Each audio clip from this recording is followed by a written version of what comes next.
आपके साथ मैं हूं सबीना तामंग देशमुख। नंबर 1 चैनल के नंबर 1 शो कच्चा चिट्ठा आप देख रहे हैं। कच्चा चिट्ठा में आज बात इजरायल और हमास के महायुद्ध में सबसे बड़े खतरे की करेंगे। अमेरिका ने इजरायल को ऐसा हथियार सप्लाई कर दिया जिसके बाद अब ईरान और हिजबुल्लाह भी हमास की मदद करने से पहले 15,000 बार सोचेंगे। 15,000 ये हम क्यों कह रहे हैं? दरअसल 15,000 बार इसलिए क्योंकि अमेरिका ने इजरायल को जो हथियार सप्लाई किया उसकी तादाद 15,000 से भी ज्यादा है।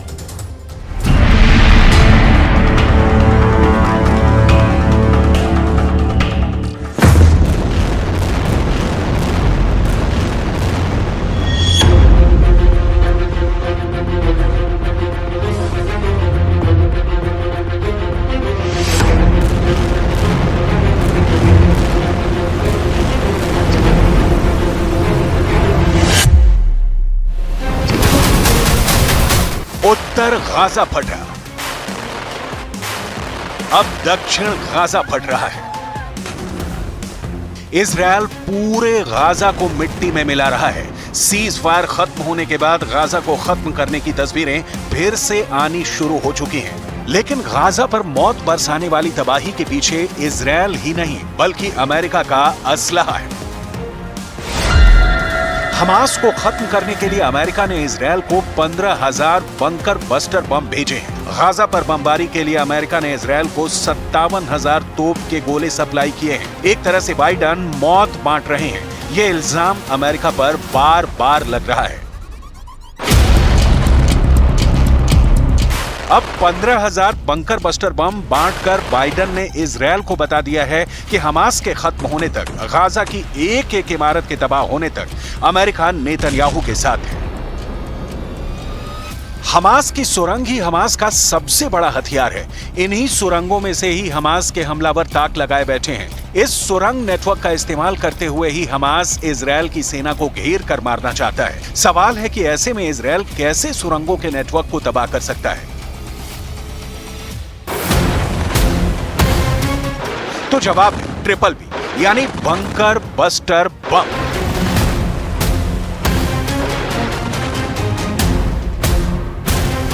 ये ऐसा बम होता है जो बंकर को भेद कर फटता है। ये गहराई में छुपे दुश्मन को मार डालता है। ये पाताल तक पहुंचकर ऐसा ब्लास्ट करता है कि टारगेट से बचने की उम्मीद पूरी तरह खत्म हो जाती है। इसीलिए इसे कहा जाता है बंकर बस्टर बम। इजरायल को अमेरिका से कई तरह के बहुत ही खतरनाक बंकर बस्टर बम मिल चुके हैं जो हमास की सुरंग को तबाह कर सकते हैं। पहला है GBU-28, दूसरा है GBU-72, तीसरा है GBU-57।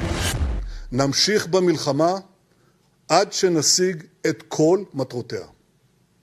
ואי אפשר להשיג מטרות אלה ללא המשך התמרון הקרקעי. התמרון הקרקעי היה הכרחי כדי להביא את התוצאות עד עכשיו, והוא הכרחי כדי להביא את התוצאות בהמשך.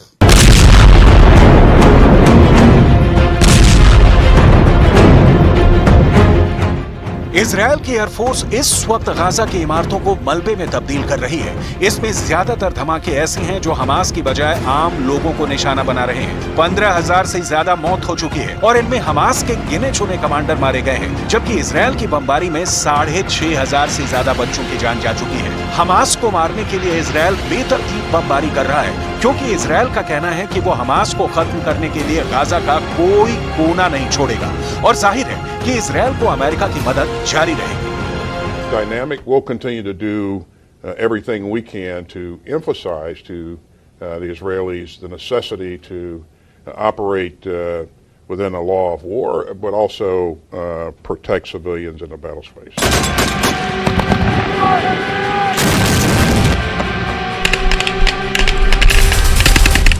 हमास का सुरंग नेटवर्क कहां तक फैला हुआ है, इसके बारे में इजरायल की खुफिया एजेंसी मोसाद तो पहले ही पूरी तरह फेल साबित हो चुकी है।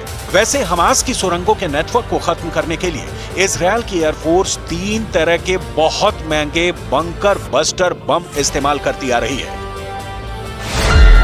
इजरायल का GBU-28 bunker buster bomb 6 metre मोटी कंक्रीट की परत को पार कर सकता है। सुरंग ज्यादा गहरी है तो GBU-72 बम है, ये 30 मीटर मोटी कंक्रीट को भेद सकता है। तीसरा बम सबसे ज्यादा खतरनाक है।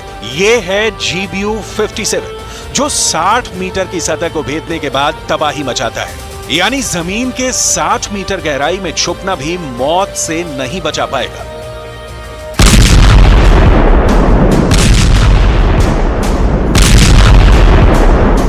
ये बम जिस गहराई में जाकर फटते हैं वहां कुछ भी नहीं बचता। मिसाल के तौर पर जब 30 मीटर की गहराई में किसी सुरंग में 1000 किलो विस्फोटक फटेगा तो अंदाजा लगाया जा सकता है कि कैसे पूरी सुरंग एक बार में ढह जाएगी। और वहां छुपा दुश्मन कितना भी शातिर क्यों ना हो, वो मारा जाएगा। लेकिन इजरायल के लिए सब कुछ इतना आसान नहीं रहने वाला। उसके पास चाहे जितने बंकर बस्टर बम हो, लेकिन हमास की सुरंग भी ऐसी है जिनका नेटवर्क और जिनकी गहराई अब भी इजरायल के लिए बहुत बड़ा चैलेंज बनी हुई है। नेतन्याहू के सामने एक बड़ा सवाल यह है कि जो बम 10 करोड़ रुपए से लेकर 30 करोड़ रुपए में आता है, उसको कहां इस्तेमाल किया जाए। इतना महंगा बम और सुरंग भी कोई छोटी मोटी नहीं, बल्कि 500 किलोमीटर का नेटवर्क। अब इजरायल को अमेरिका से मिल रहा है उसका सबसे फेवरेट बंकर बस्टर बम, जो सस्ता भी है, भरोसेमंद भी है, जिससे गाजा की तबाही और तेज की जा सकती है। इजरायल ने इसका इस्तेमाल कई जगहों पर किया है। देखते ही देखते इसके एक हमले से पूरी की पूरी इमारत गिर जाती है, जमीन के नीचे सुरंग ढह जाती है। इस बम का नाम है BLU-109। 870 किलो का यह बम 7 फीट 11 इंच लंबा होता है। 370 मिलीमीटर की गोलाई होती है। सबसे खास बात यह कि इसकी कीमत सिर्फ $21,000, जो बाकी बंकर बस्टर बम के मुकाबले काफी कम है। यही वजह है कि अमेरिका ने इजरायल को यह बम बड़ी तादाद में सप्लाई कर दिए हैं। Conflict ends, Hamas cannot control Gaza, and Israel must be secure. Palestinians need a hopeful political horizon. लिहाजा इजरायल के एयरफोर्स ने अब ज्यादा से ज्यादा बंकर बस्टर बम फायर करने का फैसला किया है, ताकि हमास की सुरंग को जमीन के अंदर ही खत्म कर दिया जाए। दरअसल हमास की पूरी ताकत इस वक्त सुरंगों में छिपी हुई है और यही नेतन्याहू के लिए सबसे बड़ा खतरा है। अमेरिका में ये बात बहुत ज्यादा चर्चा में है। इसके लिए बाइडेन की आलोचना भी हो रही है कि गाजा पर बमबारी के लिए अमेरिका ने इजरायल को 5000 से ज्यादा MK-82 मार्क 82 बम दिए हैं। ये अनगाइडेड बम होते हैं। इसके अलावा अमेरिका ने करीब 5500 MK-84 बम दिए हैं। इसके अलावा 1000 GBU-39 स्मॉल डायमीटर बम सप्लाई किए हैं। साथ ही 3000 से ज्यादा JDAM यानी ज्वाइंट डायरेक्ट अटैक म्यूनिशन बम भी भेजे हैं। מאמץ חובק עולם, המוסד, צוות המשא ומתן, השב"כ, צה"ל, וקיימתי קשר ישיר ויומיומי עם הבית הלבן. כל המאמץ הזה נשא פרי.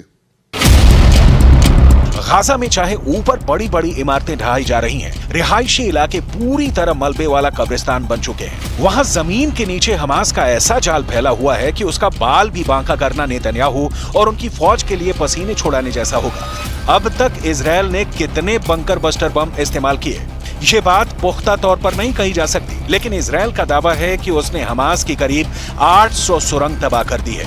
इजरायल का दावा है कि हमास की कई सुरंग अस्पतालों में मिली, कई सुरंग स्कूलों में मिली।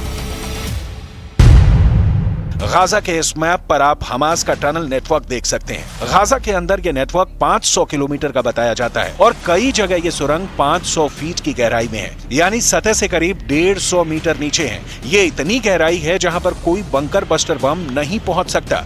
इसलिए नेतन्याहू को सुरंग नेटवर्क को तबाह करने के लिए बहुत सटीक इंटेलिजेंस चाहिए होगी और ये काम मोसाद ही कर सकता है। इजरायल की सैटेलाइट नेटवर्क को भी अब तक इस नेटवर्क का पता करने में कोई कामयाबी नहीं मिली है। लेकिन गाजा युद्ध का दूसरा सच ये भी है कि हमास के चुनिंदा कमांडरों को मारने के लिए इजरायल हद से ज्यादा बमबारी कर रहा है और इसका टारगेट आम लोग बन रहे हैं। सीज फायर तक उम्मीद थी कि ये युद्ध नए समझौते के साथ रुक जाएगा या फिर इजरायल की रणनीति बदलेगी, लेकिन अब उसने जो हाल उत्तरी गाजा का किया वही हाल वो दक्षिणी गाजा का कर रहा है। जबकि इजरायल ने ही उत्तरी गाजा से लाखों लोगों को दक्षिण की तरफ जाने की वार्निंग दी थी। गाजा में 15,000 मौतों के बाद पहले ही गुस्सा पूरे पश्चिम एशिया में भड़क चुका है। अगर दिसंबर में ये युद्ध नहीं रुका तो समझ लीजिए कि 2024 का साल 2023 से भी ज्यादा खून खराबे वाला होगा और इसकी वजह से दुनिया में कई बड़े युद्ध शुरू होने का खतरा बढ़ जाएगा।